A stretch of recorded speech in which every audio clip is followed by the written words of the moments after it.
મિત્રો સ્વાગત છે તમારું અમારી ચેનલમાં અને આજે આપણે ગરુડ પુરાણ વિશેની માહિતી મેળવીશું તો ગરુડ પુરાણમાં આપઘાત પછી આત્માનો થાય છે ભયંકર હાલ જાણો શું કહેવાયું છે।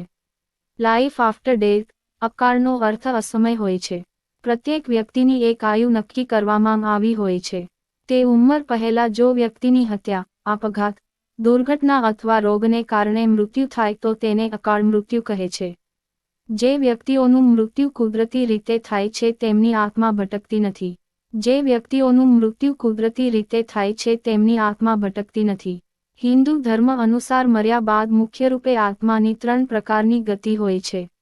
1 ઉર્ધ્વ ગતિ, 2 સ્થિર ગતિ અને 3 અધોગતિ। આ 3 ગતિઓને અગતિ અને ગતિમાં વિભાજિત કરવામાં આવી છે। આત્મહત્યા શબ્દ જ ખોટો છે। આ શબ્દ ખૂબ જ બોલવામાં આવી રહ્યો છે। હત્યા શરીરની થાય છે, આત્માની કોઈ દિવસ હત્યા કરી શકાતી નથી। જેને સ્વઘાત કે દેહહત્યા કહી શકાય છે। અન્ય લોકોની હત્યા કરવાથી બ્રહ્મદોષ લાગે છે, પરંતુ આપઘાત કરવો તે ખૂબ જ મોટો અપરાધ છે। આ શરીરે તમને આ સંસારમાં રહેવા માટે જગ્યા આપી છે। સંસારને જોવા, સાંભળવા અને સમજવાની શક્તિ આપી છે। આ શરીરની મદદથી તમારી તમામ ઈચ્છાઓ પૂરી થઈ છે અને તે જ શરીરની હત્યા કરવી ખૂબ જ મોટો અપરાધ છે। વૈદિક ગ્રંથોમાં આત્મઘાતી દુષ્ટ મનુષ્યો વિશે આ પ્રકારે કહેવામાં આવ્યું છે। નામ તે લોકા એવ તેનકે એકે કેઓ જના અર્થાત આત્મઘાતી મનુષ્યના મૃત્યુ બાદ અજ્ઞાન અને અંધકારથી પરિપૂર્ણ સૂર્યપ્રકાશહીન અસૂર્ય નામના લોકને ગમન કહે છે। આત્મા અધવચ્ચે જ લટકી જાય છે। ગરુડ પુરાણમાં જીવન અને મૃત્યુના તમામ રૂપનું વર્ણન કરવામાં આવ્યું છે। આપઘાતને નિંદનીય અપરાધ માનવામાં આવે છે। ધર્મ અનુસાર અનેક યોનિ બાદ માનવ જીવન પ્રાપ્ત થાય છે। આ પરિસ્થિતિમાં મનુષ્ય જીવનને વ્યર્થ રીતે જવા દેવું તે મૂર્ખતા અને અપરાધ છે। આપઘાત કરનાર વ્યક્તિની આત્મા આપની વચ્ચે જ ભટકતી રહે છે। આ આત્માને સ્વર્ગ કે નર્ક કંઈ પ્રાપ્ત થતું નથી અને પુનર્જન્મ પણ મળતો નથી। આ પરિસ્થિતિમાં આત્મા અધવચ્ચે જ ભટકતી રહે છે। જ્યાં સુધી આ આત્માનું સમયચક્ર પૂર્ણ ના થાય ત્યાં સુધી તેને કોઈ ઠેકાણું મળતું નથી। આપઘાત કર્યા બાદ જીવન ખૂબ જ કષ્ટદાયી બની જાય છે। જીવનચક્રને સમજવું ખૂબ જ જરૂરી છે। જે રીતે ફળ પૂર્ણ રીતે પાકેલું ના હોય ત્યાં સુધી ખાવાલાયક બનતું નથી। ફળ પાકી જાય ત્યારબાદ તે વૃક્ષ બનવાની પ્રક્રિયામાં આગળ વધે છે। આ પ્રકારે આયુ પૂર્ણ કરીને મૃત્યુ પામેલા વ્યક્તિ સારા જીવનની ગતિમાં આગળ વધે છે। માનવ જીવનના 7 ચરણ હોય છે। પ્રાકૃતિક પ્રક્રિયા અનુસાર એક ચરણ પૂર્ણ થયા બાદ જ બીજું ચરણ શરૂ થાય છે। જે માટે એક સમય અને એક ક્રમ હોય છે। આ પરિસ્થિતિમાં જો કમોત આવે તો ક્રમમાં ગરબડ થવા લાગે છે। જે વ્યક્તિઓનું મૃત્યુ પ્રાકૃતિક કારણોસર થાય છે તેમની આત્મા ભટકતી નથી। નિયમ અનુસાર તેમના જીવનના 7 ચરણ પૂર્ણ થઈ ગયા હોય છે।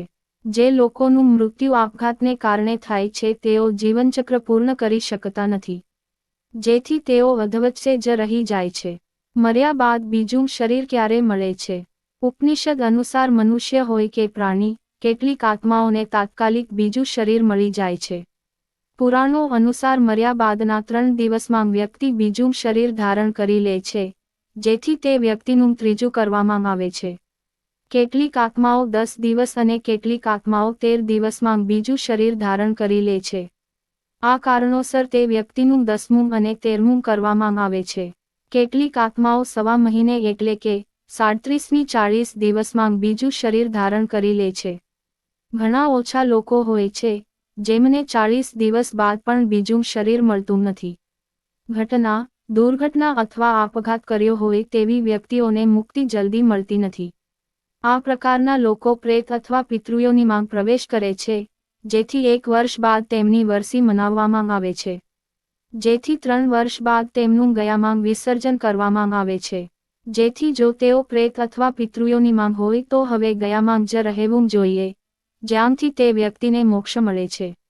ભૂત કોને કહેવામાં આવે છે? જે વ્યક્તિનું કોઈ વર્તમાન ના હોય માત્ર ભૂતકાળ હોય તેને ભૂત કહેવામાં આવે છે। ભૂતકાળમાં જ જીવતી વ્યક્તિ ભૂત બની જાય છે। જીવન હંમેશા વર્તમાન હોય છે।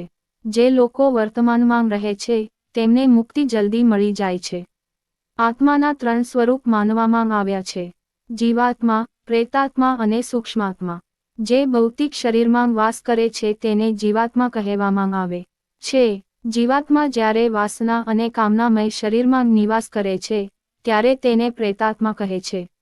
આ આત્મા જ્યારે સૂક્ષ્મતમ શરીરમાં પ્રવેશ કરે છે ત્યારે તેને સૂક્ષ્માત્મા કહેવામાં આવે છે.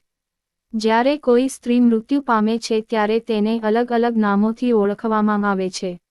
પ્રસૂતા સ્ત્રી અથવા નવયુવતી મૃત્યુ પામે છે તો તે ચુડેલ બની જાય છે. જ્યારે કોઈ કુંવારી કન્યા મરે છે તો તેને દેવી કહે છે. જે સ્ત્રી ખરાબ કર્મો કરે છે તેને ડાકણ કહે છે. આ તમામ આત્માની ઉત્પત્તિ પાપ, વ્યાભિચાર, અકાળ મૃત્યુ અથવા શ્રાદ્ધ ન કરવાથી થાય છે. જ્યારે કોઈ પુરુષ મૃત્યુ પામે છે તો તે ભૂત, પ્રેત, પિશાચ, કુષ્માંડા, બ્રહ્મ રાક્ષસ, વેતાળ અથવા ક્ષેત્રપાળ બની જાય છે. અતૃપ્ત આત્માઓ ભૂત બની જાય છે.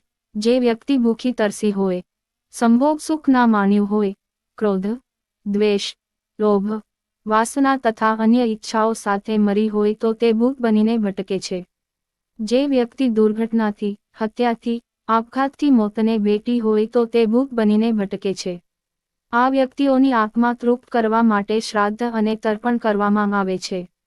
જે વ્યક્તિઓ પોતાના સ્વજનો અને પિતૃનું શ્રાદ્ધ તથા તર્પણ કરતા નથી તેમને અતૃપ્ત આત્માઓ પરેશાન કરે છે. અકાળ મૃત્યુ શું હોય છે? અકાળનો અર્થ અસમય હોય છે. પ્રત્યેક વ્યક્તિની એક આયુ નક્કી કરવામાં આવી હોય છે. તે ઉંમર પહેલા જો વ્યક્તિની હત્યા, આપઘાત, દુર્ઘટના અથવા રોગને કારણે મૃત્યુ થાય તો તેને અકાળ મૃત્યુ કહે છે. અકાળ મૃત્યુમાં સૌથી મોટું કારણ આપઘાત હોય છે. શાસ્ત્રોમાં આપઘાતને અપરાધ ગણવામાં આવ્યો છે. આપઘાત કરવો તે ઈશ્વરનું અપમાન છે. જે વ્યક્તિ આપઘાત કરે છે તેને પ્રેત બનીને અનિશ્ચિતકાળ સુધી ભટકવું પડે છે. આ દરમિયાન તેને અનેક પરેશાનીનો સામનો કરવો પડે છે. પીડા અને પસ્તાવો કરવો તે પ્રેતનું જીવન બની જાય છે. પણ શ્રીરામ શર્મા આચાર્ય જણાવે છે કે મર્યા બાદ નવો જન્મ મળે તે પહેલા તેને થોડા સમય સુધી સૂક્ષ્મ શરીરમાં રહેવું પડે છે. જે જીવ અશાંત હોય છે તેમને પ્રેત બનીને રહેવું પડે છે. પંડિતજી જણાવે છે કે મરણોપરાંતનો થાક દૂર કરવા ઉપરાંત સંચિત સંસ્કારોને અનુરૂપ તેમને ધારણ કરવા માટે ઉપયુક્ત વાતાવરણની શોધમાં ભટકવું પડે છે અને તેની રાહ જોવી પડે છે. તે સમયે પણ સૂક્ષ્મ શરીરમાં રહીને જીવન વ્યતીત કરવું પડે છે. આ પ્રકારની આત્માઓ પોતાના મિત્રો, દુશ્મનો, પરિવારજનો તથા પરિચિતોની મધ્યમાં જ પોતાનું અસ્તિત્વ હોવાના સંકેત આપે છે.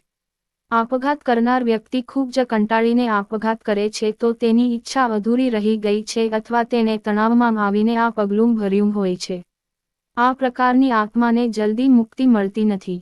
મૃત્યુ બાદ નવું શરીર મળે અથવા મોક્ષ મળે તો તેને મુક્તિ મળી ગઈ છે તેવું કહેવામાં આવે છે. સંતોને પણ મોક્ષ મળતો નથી તો સામાન્ય વ્યક્તિને મોક્ષ મળવો તે તો બહુ મોટી વાત છે. પરેશાન અથવા અતૃપ્ત આત્માને મુક્તિ મળતી નથી અને તે ભૂત, પ્રેત અથવા પિશાચનું યોનિ ધારણ કરીને ભટકતી રહે છે. જ્યાં સુધી તે શરીરની નિર્ધારિત ઉંમર પૂર્ણ ના થાય ત્યાં સુધી મૃત વ્યક્તિની આત્મા ભટકતી રહે છે. શ્રાદ્ધ, તર્પણ તથા અન્ય ધાર્મિક કાર્યોથી મુક્તિ નથી મળતી. આપઘાત બાદ નવું જીવન મળે છે. હિન્દુ ધર્મ અનુસાર આપઘાત કર્યા બાદ વ્યક્તિને બીજો જન્મ મળી શકે છે. તે વ્યક્તિએ સારા કર્મ કર્યા હોય અને તેની કોઈ ઈચ્છા અધૂરી ના હોય તો જ તેને જલ્દી બીજો જન્મ મળી શકે છે. આ પ્રકારનું શાંત ચિત્ત વ્યક્તિ પણ પોતાના જીવનની યાત્રા પર નીકળી શકે છે. તેને પોતાના શરીરની ઉંમરનો સમય સૂક્ષ્માત્મા રૂપે રહીને જ ભોગવવો પડે છે. આ વ્યક્તિને મોક્ષ મળતો નથી. જન્મ અને મરણથી મુક્ત થઈને પોતાના આનંદ સ્વરૂપમાં સ્થિત થવું તેને મોક્ષ ગણવામાં આવે છે. આપઘાત કરવાથી સાબિત થાય છે કે તમે માનસિક રૂપે અપરિપક્વ હતા. આપઘાતના પરિણામોથી મુક્તિના ઉપાય ગરુડ પુરાણમાં આપઘાતના કારણોથી મૃત આત્માની શાંતિ માટેના ઉપાયો દર્શાવવામાં આવ્યા છે. ગરુડ પુરાણમાં મૃત આત્માની મુક્તિ માટે તર્પણ કરવાનું, સત્કર્મ કરવાનું, દાન, પુણ્ય અને ગીતાપાઠ, પિંડદાન કરવાનું, મૃત આત્માની અધૂરી ઈચ્છાની પૂર્ણ કરવાનું જણાવવામાં આવ્યું છે. આ કાર્ય 3 વર્ષ સુધી થવા જોઈએ તો જ મૃત વ્યક્તિની આત્માને મુક્તિ મળે છે. તર્પણ કરવાથી, ધૂપ કરવાથી મૃત આત્માને શાંતિ મળે છે. તૃપ્ત અને સંતુષ્ટ આત્માઓ જ અન્ય શરીર ધારણ કરી શકે છે. મિત્રો, આ કહાની સારી લાગી હોય તો લાઈક કરીને શેર કરજો અને ચેનલને સબસ્ક્રાઇબ કરવાનું નહીં ભૂલતા અને હવે ફરી મળીશું એક નવી કહાનીની સાથે. ત્યાં સુધી જય શ્રી કૃષ્ણ, જય દ્વારકાધીશ.